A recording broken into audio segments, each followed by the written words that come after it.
Hai guys, balik lagi di channelnya Nursan Official. Dan hari ini aku bakal cerita di cerita Nursan ya. Jadi cerita aku hari ini tuh namanya juga cerita keseharian ya. Jadi setiap hari itu pasti ada cerita. Dan cerita sederhana, cerita yang lucu, cerita yang pokoknya macam-macam, namanya juga cerita kehidupan, cerita sehari-hari. Nah di hari ini atau di pagi ini tuh Nursan akan bercerita apa sih? Yuk tetap ikuti channel Nursan Official dan tetap pantengin. Dan buat kalian yang baru mampir di channel ini namun belum subscribe, yuk dukung channel aku agar aku lebih semangat untuk membuat channel ini menjadi kesukaan kalian, yaitu cerita Nursan sehari-hari di negeri orang. Oke guys, cerita hari ini tuh aku kemarin pagi ya, aku tuh dapat telepon dari teman aku ya. Temen yang di sini itu udah 1 tahun ya. Pokoknya temen itu temen dibilang deket ya enggak, jauh juga enggak, tapi suka ketemu kayak gitu aja ya. Jadi pasti kalian juga punya teman lah ya. Nah temen ini udah lama banget nggak telepon aku. Tahu-tahu kemarin itu telepon dan aku tanya kabar dong, sehat atau gimana sekarang kabarnya. Itu biasa lah ya kita lakukan kalau kita lagi ditelepon sama teman, kerabat atau saudara, karena kita kan di rantau ini teman itu seperti saudara kayak gitu ya. Nah kerja merantau di tempat di negeri orang ini tuh, ini disclaimer dulu ya guys, karena kita itu merantau itu meninggalkan rumah, kampung halaman itu udah menjadi niat kita. Jadi taruhannya untuk bekerja di luar negeri itu bukan yang baik-baik, bukan yang bagus-bagus, taruhannya adalah nyawa ya. Kita butuh yang namanya dengan diuji mental, diuji kesabaran, diuji kejujuran ya. Jadi banyak ujian, bukan terlihat yang asik-asiknya aja, yang indah-indahnya aja. Banyak cerita-cerita kita di bekerja di luar negeri ini, banyak di sisi yang gak baiknya, tapi memang sudah niat kita untuk mengais rezeki. So di cerita ini tuh yang bisa kita ambil hikmahnya, nanti kalian boleh komen ya. Jadi di balik cerita itu pasti ada hikmahnya, ada sesuatu yang baik untuk kita, pelajaran buat kita semua kayak gitu ya guys. Nah langsung aja aku cerita dengan ditelepon teman aku di pagi-pagi hari itu. Dia kayaknya apa ya, mengeluh kenapa? Nah si Cece ini berangkat dari kampung 1 tahun yang lalu, mendapat majikan itu menjaga orang tua, loyanka, elderly ya. Jadinya merawat orang tua itu sebenarnya juga gampang-gampang susah, tapi pada awalnya memang niatnya itu bekerja apapun, kata dia, yang penting aku harus semangat dan aku harus belajar dari sesuatu yang dia itu belum pernah lakukan sebelumnya, karena sebelumnya belum pernah kerja di mana-mana. Oke? Dan si Mbak ini, bilang aja Mbak ini Mbak S ya. Mbak S ini datang ke Hong Kong, dapat job yaitu menjaga orang tua, dan orang tua itu sekitaran usianya itu 95 tahun, tapi masih terbilang sehat ya, bukan sehat, maksudnya masih terbilang oke lah. Jadi masih bisa jalan sedikit, walaupun merambat-merambat itu masih bisa jalan. Namun namanya juga usia sudah 95, jadi daya ingat juga sudah nggak begitu baik, nggak begitu normal ya, yang jelas nggak normal ya.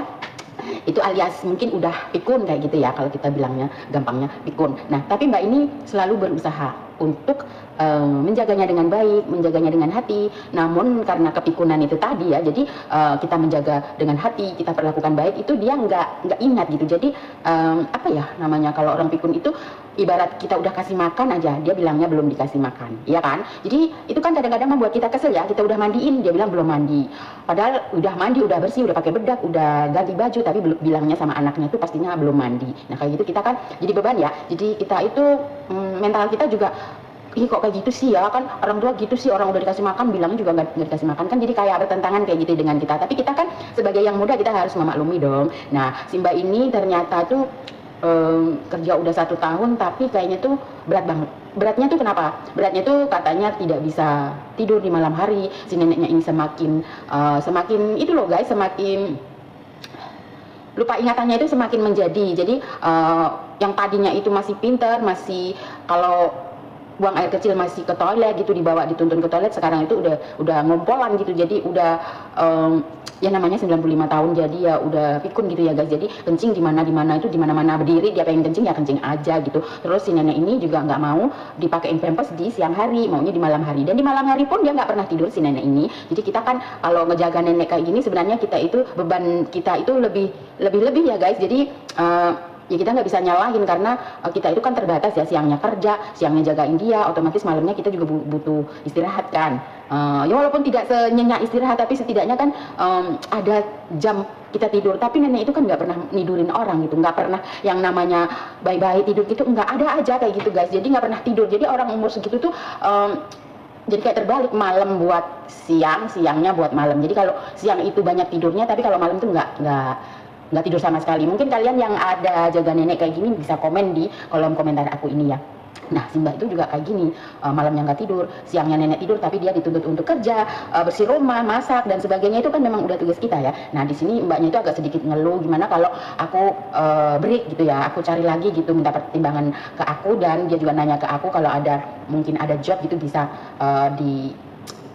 maksudnya bisa dikasih ke dia gitu loh. Jadi ibaratnya dia itu kalau udah dapet job baru, dia akan tinggalin yang job yang ini. Nah, terus aku bilang, si Mbak S ini kan udah 1 tahun, jadi pertahanin aja lah, aku bilang. Kan karena itu sekarang itu kalau belum 1 tahun, ini kan 1 tahunnya masih kurang 1 bulan ya kan, jadi udah dapet 11 bulan, itu udah satu hal yang bagus banget loh. Udah perjuangan yang berat tapi dia masih bisa melakukan dengan baik loh. Jadi kan ini berarti udah di titik 11 bulan kan, maksudnya masih oke lah, nggak segitu apa ya.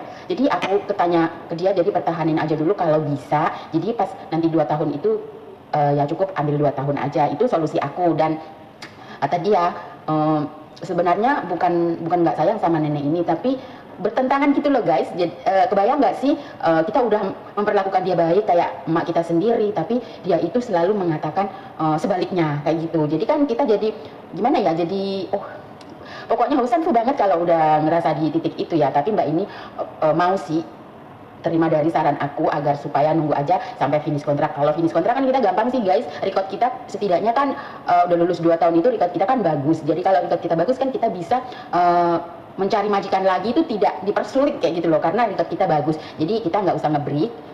Kalau majikan sendiri yang break itu sih bukan urusan kita ya, tapi setidaknya kita itu berusaha agar supaya kita itu setidaknya habis kontrak 2 tahun. Itu solusi yang menurut aku oke lah. Jadi Mbak itu aku nasihatin seperti itu. Terus dia bilang nurut sih ya. Terus katanya iya juga sih, oke lah kalau gitu aku akan sabar-sabar merawat si nenek ini, dia bilang gitu. Jadi emang kalau jaga nenek itu ya gitu loh guys, nggak semuanya enak loh. Ada yang bilang katanya jaga nenek itu enak cuman berdua, nggak semuanya berdua dong. Jadi pekerjaan itu semuanya ada resikonya, nggak ada bekerja ke orang lain itu enak, semuanya nggak ada yang enak. Walaupun kita bekerja sudah 30 tahun satu majikan pun, itu juga masih nggak enak guys, ada nggak enaknya, bukan enak semua. Jadi kita di rumah aja kerja sama untuk keluarga kita sendiri juga ada kalanya kita juga nggak enak kan, ada sisi-sisi kita umak-umakan sama suami, sama keluarga, sama mertua, pasti ada dong. Nah, ikut orang lain juga sama aja kayak gitu. Jadi kerjaan apapun itu semuanya adalah mengandung resiko. Jadi kalau kita bekerja, ya kita harus udah siap bekerja nih, kita harus terima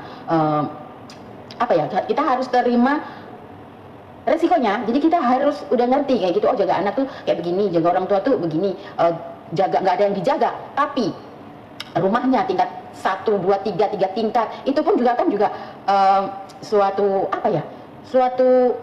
resiko juga buat kita. Jadi kerja itu semuanya ada resikonya, tergantung kita itu menyikapinya dengan gimana. Jadi kerja itu kan nggak harus melakukan dengan pakai tenaga doang, jadi kita juga harus pakai pikiran, pakai hati, agar supaya kerjaan yang sesulit apapun itu bisa kita lakukan dengan ringan kayak gitu ya. Jadi semua pekerjaan saya rasa ada solusinya, ada resikonya.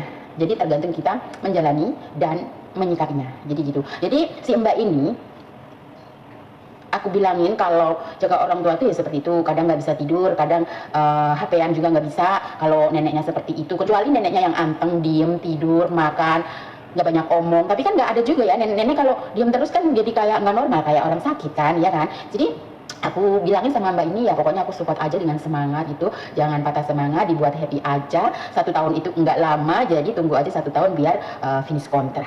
Dan si Mbak itu bilang iya sih bisa juga kita dengan mencari yang lain itu kalau udah habis kontrak. Jadi sebelumnya dia akan mencari dulu gitu katanya, dan mungkin menunggu visa di Indo itu nggak masalah. Yang penting kamu tugasnya adalah finish dulu di pekerjaan yang ini gitu. Jadi kan enak ya guys. Jadi enggak kita mau cari majikan yang gimana itu kan kalau udah finish tuh record kita kan baik ya. Jadi kalau baru pemula kesini cuma ngambil 2 tahun itu kan sebenarnya masih belum cukup ya kebutuhan segimana pun nggak pernah cukup, tapi setidaknya kalau cuma 1 kontrakan kan kita dipotong juga 5 bulan kayak gitu, jadi kan gaji nggak full ya 2 tahun. Jadi kebiasaannya atau kebanyakan kalau orang pemula itu biasanya ya kalau nggak nyaman juga paling 2 tahun paling nambah lagi 2 tahun, itu kan udah impas gitu ya, udah adalah hasilnya itu ada terlihat kayak gitu ya. Tapi kalau 2 tahun masih dipotong 5 bulan kayak gitu kan sayang ya. Dan juga kalau setahun ngebreak kayak gitu perasaanku juga sayang. Jadi Mbak itu aku saranin jangan ngebreak, pertahankan dulu, sabar-sabarkan dulu, semangat, ayo kita sama-sama bekerja. Dan setelah 2 tahun aku bakal bantuin cariin job kayak gitu ya. Bukan janji, tapi insya Allah aku bakal bantuin gitu kalau kamu finish kontrak. Jadi si Mbak ini akhirnya ia akan dicoba untuk tetap semangat dan bekerja menjaga nenek ini. Jadi gitu loh guys, cerita-cerita hari-hari itu banyak sebenarnya, cuman aku ada yang nggak punya waktu untuk bercerita setiap harian, namanya kita juga nguli, kita juga ikut orang. Jadi keterbatasan waktu itu membuat cerita hari-hari Nursan itu nggak tersampaikan atau nggak nggak bisa diuploadkan gitu loh, karena ya itu tadi aku banyak pekerjaan dan di sini aku juga punya majikan, jadi aku nggak mungkin dong ngonten melulu, tadinya kerjaanku akan terbengkalai dan itu akan membuat majikan marah kan. Jadi dimaklumin aja, jadi cerita-cerita Nursan itu ya nggak bisa terekspor semuanya. Jadi mungkin 1 minggu 1 kali itu aku bakal cerita ke kalian kayak gitu, dan cerita itu kan berbeda-beda ya. Jadi semoga kalian juga tahu dengan cerita ini, oh berarti sama dengan aku. Kalau ada yang sama ceritanya seperti Mbak S tadi, itu juga suatu kebetulan ya mungkin. Jadi karena cerita orang itu kan hampir sama juga ada.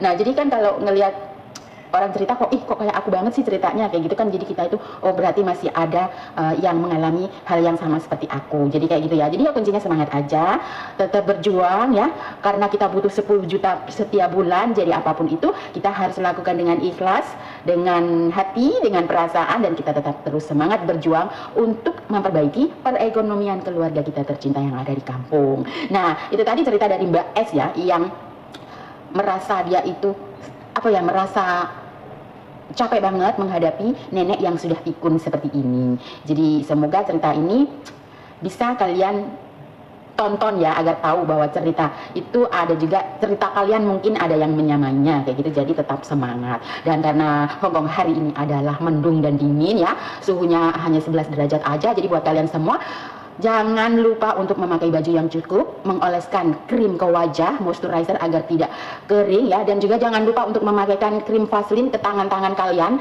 agar tidak terjadi meletek-meletek atau pecah-pecah di ujung kuku kayak gitu. Biasanya kalau kita kebanyakan mencuci piring atau menyentuh air-air, karena kita kan juga dituntut untuk mencuci piring, masak, mencuci sayur ya kan, tidak melulu menjaga orang tua. Karena job itu walaupun hanya menjaga anak, menjaga nenek, tapi masak, mencuci, membersihkan kamar mandi itu kan sesuatu hal yang rutin setiap hari. Jadi pesan aku, jangan lupa pakai krim tangan atau Vaseline agar supaya tangan itu tidak pecah-pecah jari-jarinya dan kalian bisa nyaman untuk bekerja sehari-hari ini. Oke guys, sampai di sini cerita Nursan hari ini. Sampai ketemu di cerita berikutnya. Thank you for watching. See you on my next video. Bye.